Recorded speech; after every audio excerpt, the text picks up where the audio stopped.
अस्सलामुअलैकुम दोस्तों, देखा आपने ये वीडियो? जाहिर है देखा ही होगा और इतवार से देख भी रहे होंगे, शेयर भी कर रहे होंगे।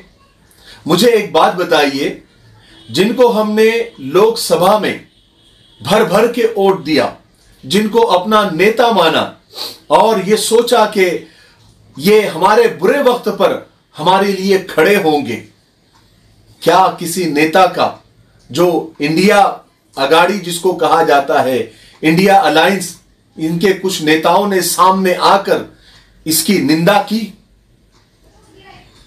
इसके बारे में कुछ दो लफ्ज कहे? क्या उनके गले बैठ गए या मुंह में दही जम गई है? मुझे तो एक भी ट्वीट नजर नहीं आया। लेकिन इस मुद्दे पर बैरिस्टर असदुद्दीन ओवैसी ने 6 दिसंबर 2 का इसको नाम दिया और कहा कि कोल्हापुर के विशालगढ़ में 6 दिसंबर को दोहराया गया, रिपीट किया गया और यह भी कहा कि यह एक टेररिस्ट अटैक है मस्जिद के ऊपर। यह वही असदुद्दीन ओवैसी है जिनको आप जानते होंगे, जब भी देश में कहीं भी मुसलमानों पर हो, दलितों पर हो, आदिवासियों पर हो या किसी पर भी जब भी जुल्म होता है, खास करके मुसलमानों पर जब जुल्म होता है, तो बेबाक होकर सबसे पहले, चाहे वो सड़क हो चाहे पार्लियामेंट में हो, आवाज उठाते हैं। भले उनकी पार्टी को मुसलमान वोट नहीं देते, उनको अपना नेता नहीं मानते, लेकिन हर मसले पर सबको इंतजार रहता है, बल्कि उम्मीद रहती है कि असदुद्दीन ओवैसी साहब क्या बोलते हैं, और वो किसी को इंतजार भी नहीं करवाते, वो अपना स्टेटमेंट दे देते हैं। और जिन नेताओं पर मुसलमानों को भरोसा है, जिनको भर भर के मुसलमानों ने इस इलेक्शन में वोट किया, उनके इस वक्त गले बैठे हुए हैं।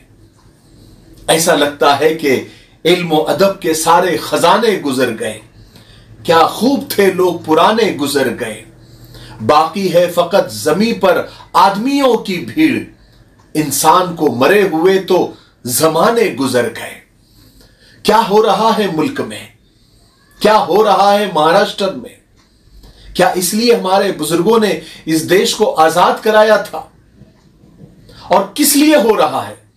सिर्फ कुर्सी पाने के लिए, सिर्फ हुकूमतें बनाने के लिए, इलेक्शन सर पर है इसलिए? कोल्हापुर के विशालगढ़ का मसला जो चल रहा है, आपको लगता है ये सब आनंद फानंद में हो गया है? ये एक सोची समझी साजिश के तहत शुरू किया गया है, क्योंकि आइंदा कुछ महीनों में महाराष्ट्र के इलेक्शन सर पर है और हुकूमतों का और सियासी बाजीगरों का ये पुराना और आजमाया हुआ नुस्खा है कि हिंदू मुस्लिम करो, हिंदू मुसलमानों को आपस में लड़ाओ और राज करो, जो अंग्रेज कभी किया करते थे कि नफरतें फैलाओ और हुकूमत करो, डिवाइड एंड रूल। इसके बिना शायद अब हुकूमतें हिंदुस्तान में बन ही नहीं पा रही है।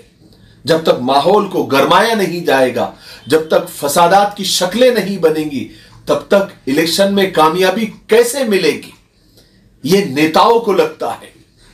और माहौल गर्म होता है सिर्फ हिंदू मुसलमान करने से, बेरोजगारी से माहौल गर्म नहीं होता, महंगाई पर बात करने से माहौल गर्म नहीं होता, औरतों पर अत्याचार और जुल्म, इस पर माहौल गर्म नहीं होता, और ना इसमें लोगों को दिलचस्पी है, ना मीडिया को दिलचस्पी है।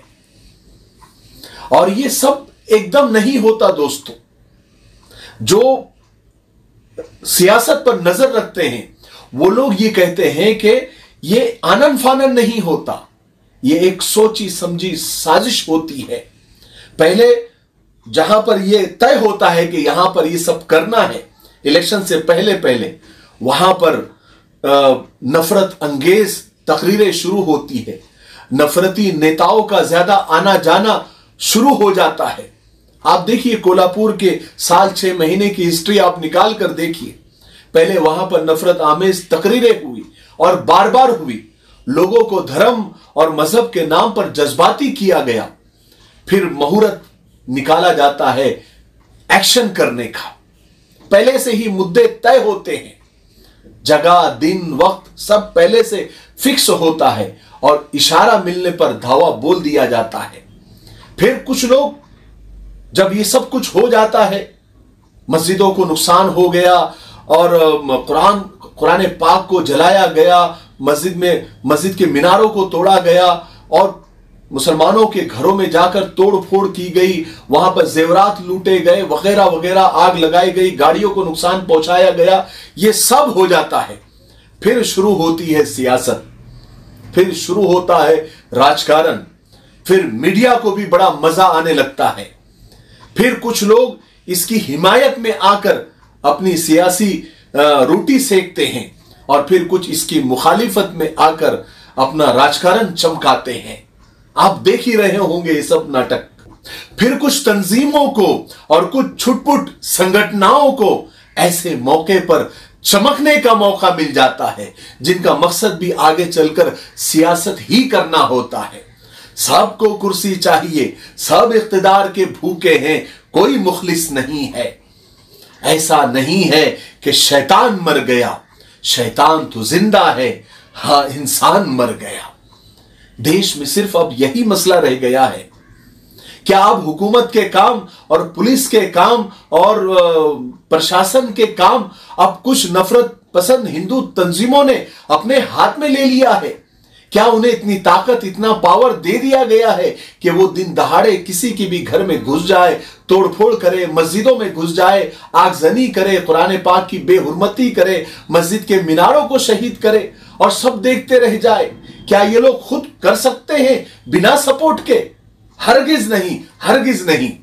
कोई ये मानने को तैयार नहीं होगा ये लोग बिना सपोर्ट के और बिना किसी बड़े के इशारे के नहीं कर सकते। अब बहुत सारे मुनाफिकीन, दोगले नेता सामने आएंगे, घड़ियाली आंसू बहाकर चले जाएंगे, होगा कुछ भी नहीं, फिर हमें अगले हादसे का इंतजार करना पड़ेगा। दोस्तों याद रखें, जब तक हम अपनी सियासी ताकत नहीं बनाएंगे, अपना लीडर नहीं चुनेंगे जो हमारे बीच का नहीं होगा और अपनी सियासी नुमाइंदगी जब तक नहीं बढ़ाएंगे, ऐसे हादसे नहीं रुकेंगे। मैं आखिर में हजरत मौलाना खलीलुर रहमान सज्जाद नोमानी के एक छोटी सी क्लिप सुनाकर आपको छोड़ना चाहूंगा और आप सोचिएगा जरूर कि हमें आगे करना क्या है। हमें अपनी सियासी ताकत बढ़ानी ही पड़ेगी, इसके अलावा कोई रास्ता नहीं है। सुनिए।